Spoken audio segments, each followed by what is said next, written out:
The shattering. Ava Richards stood in the bathroom of her sprawling penthouse apartment with her trembling hand pressed against the cold marble sink.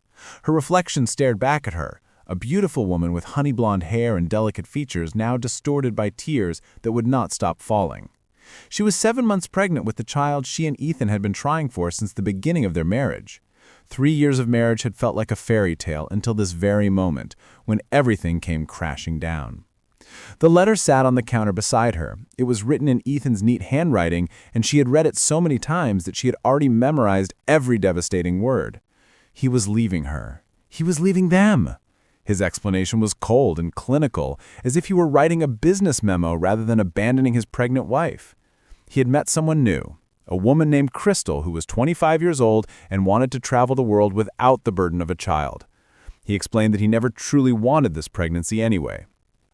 Ava sank down onto the bathroom floor, her silk maternity dress pooling around her like a broken dream. She pressed her hands against her swollen belly, feeling the flutter of her unborn son moving inside her. She whispered to him that everything would be okay, even though she had no idea if she was telling the truth. Her heart felt like it had been ripped from her chest and shattered into a million irreparable pieces. Ethan had been everything to her. He was the man who had promised to love her forever, who had sworn before God and all their family that he would be by her side through every joy and every sorrow. But his promises meant nothing. The love she thought they shared had been nothing more than an illusion. She thought back to when they first met at a charity gala in downtown Manhattan. His dark eyes had captured her immediately, and he had spent the entire evening making her laugh. She had felt like the most special woman in the world in his presence.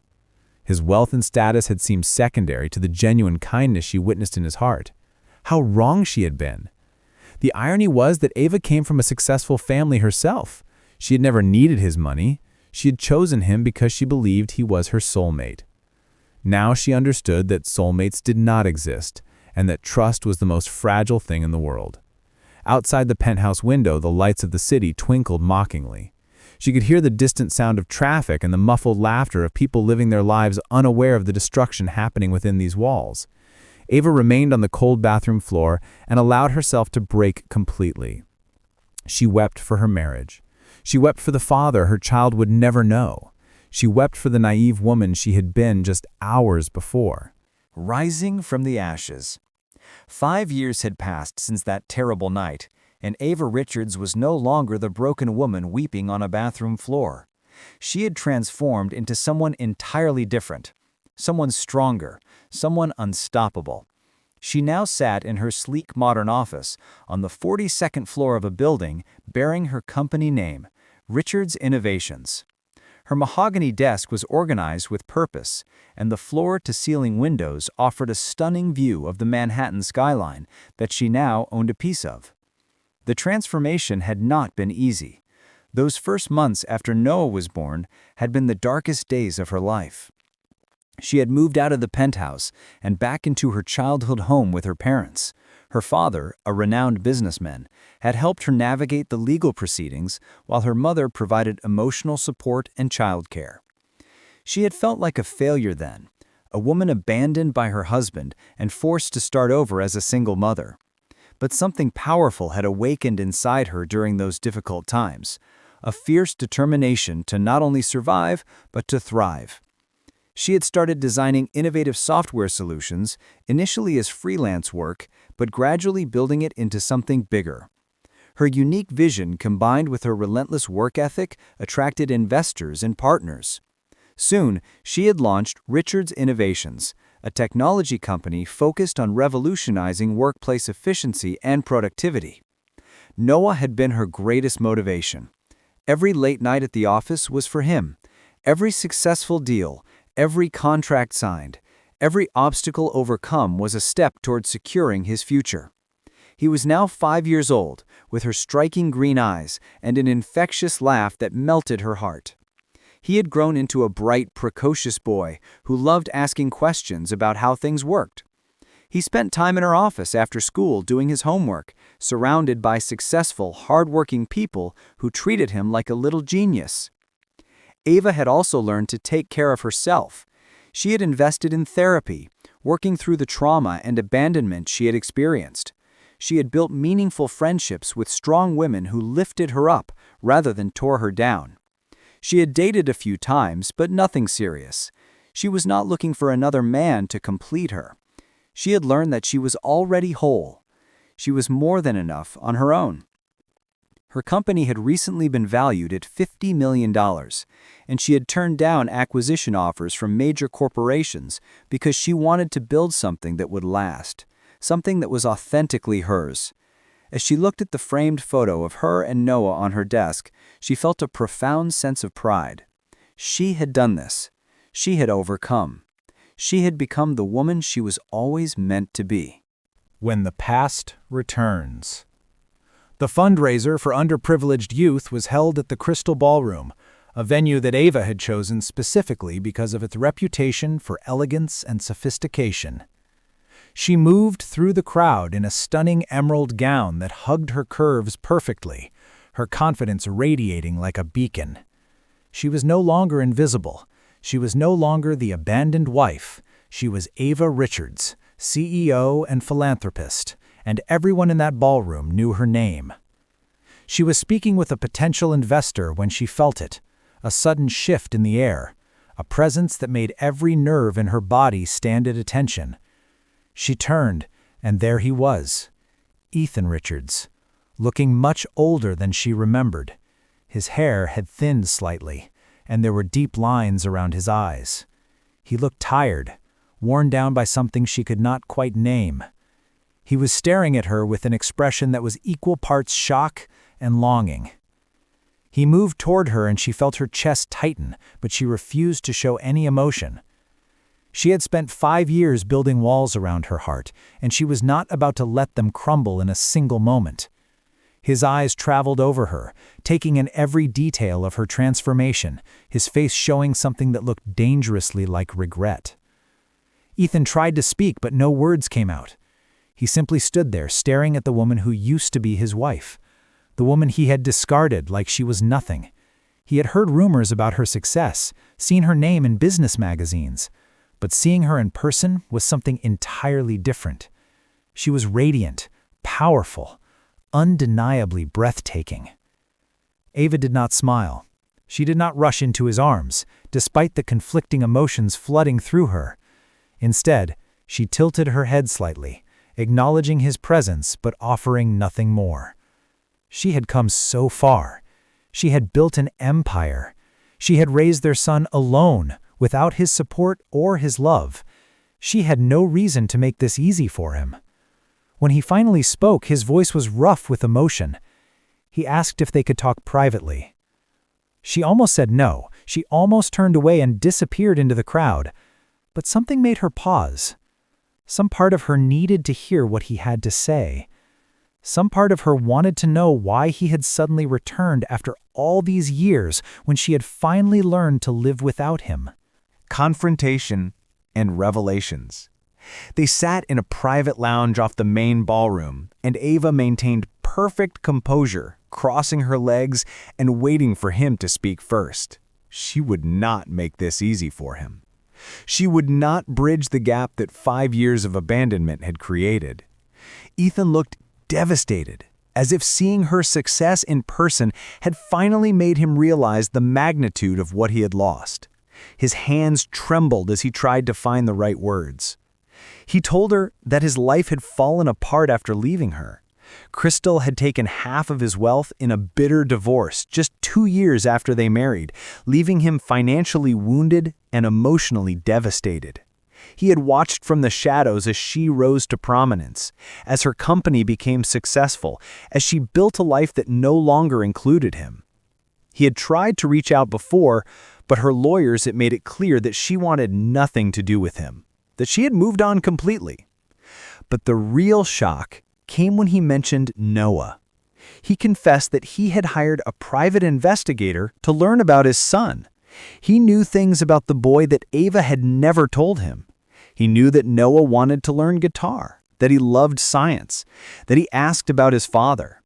He knew that Ava had told Noah the truth, that his father had chosen to leave, but that it was not Noah's fault, that he was a good person who did not deserve to carry that burden. Ava felt her anger rising like a volcano ready to erupt.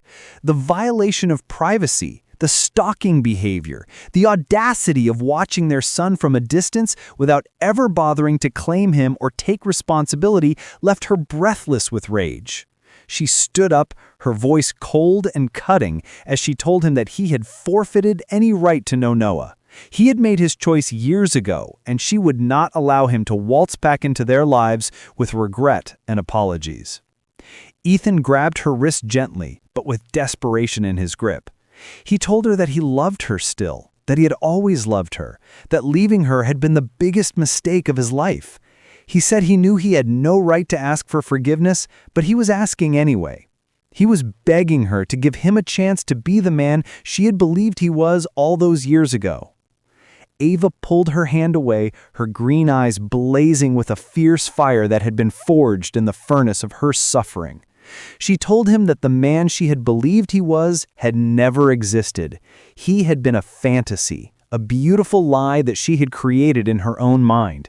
She was grateful now that he had left, because it had freed her to become who she was always meant to be. She told him that she did not need him, never would need him, and most importantly, that Noah did not need him either. They had built a beautiful life without him, and she would not destroy it by allowing him back in. A new beginning.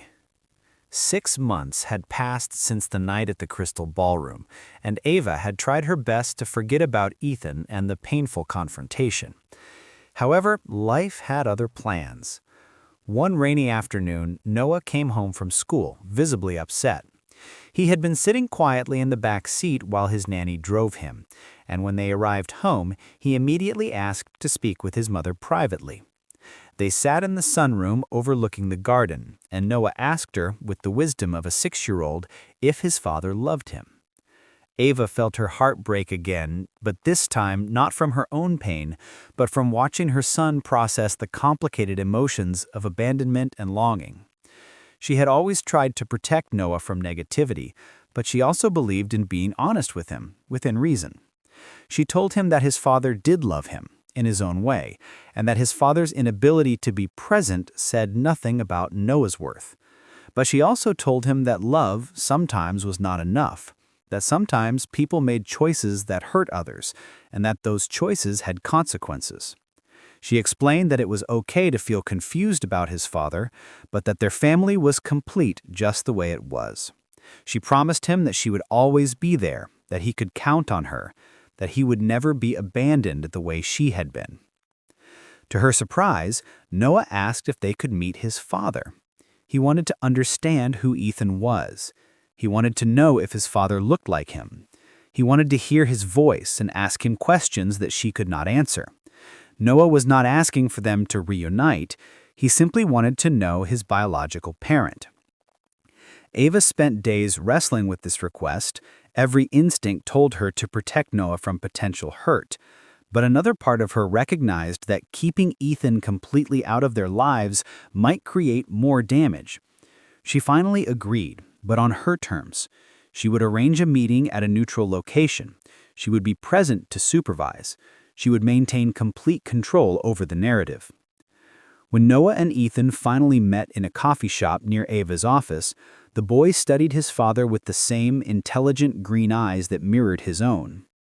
Ethan wept openly, looking at this amazing young man who was his son in every way except in presence and responsibility. Noah asked him directly why he had left. Ethan told him a story that was honest but age-appropriate about his own failures, his own immaturity, and his own mistakes. He apologized to Noah genuinely and completely. He told his son that the fault was entirely his own, and that Noah was perfect exactly as he was. Ava watched from a corner table, ready to intervene if necessary, but something unexpected happened as she observed them talking. She saw glimpses of the man she had loved in Ethan, as he listened intently to everything Noah said. She saw genuine regret and real change. She did not forgive him, not yet, and perhaps not ever, but she began to understand that people could change, that redemption was possible even for those who had caused great pain. As weeks turned into months, Ethan became a consistent presence in Noah's life, visiting him regularly and slowly rebuilding a relationship with his son. Ava kept their interactions supervised and limited, but she began to see that he was keeping his promises. He was showing up, he was being responsible, he was being present in a way he had never been before. One evening, as Noah slept peacefully in his bedroom, Ava found herself face to face with Ethan in her living room. He looked at her with hopeful eyes and asked if there was any possibility that she could ever forgive him. She did not answer immediately. Instead, she told him that forgiveness was a journey, not a destination. She told him that she had forgiven him for her own peace, but that did not mean they would ever be together again. He had destroyed her trust, and while he was proving himself to be a better father, she could never forget the anguish of abandonment. She could never unhear the cruel words in that letter. She could never unknow the pain of carrying their child alone. However, she acknowledged that he was changing, and that for Noah's sake, she was willing to build a new kind of relationship with him, one based on mutual respect and shared parental responsibility. As Ava looked out at the lights of the city twinkling below her in her penthouse, she felt a profound sense of peace. She had not needed Ethan to complete her journey. She had completed it herself. She had taken her pain and transformed it into power. She had turned her heartbreak into a thriving business. She had raised an amazing son. She had become the woman she was always meant to be. Ethan would always be a part of her past, but he would not be her future. Her future belonged to her and Noah, and to the incredible life they had built together. Whether Ethan remained in their lives as a responsible co-parent, or whether he eventually drifted away, did not depend on her anymore. It depended entirely on him and on the choices he would make going forward. Ava had learned that she could not control anyone but herself, and that was enough. She was enough. She had always been enough.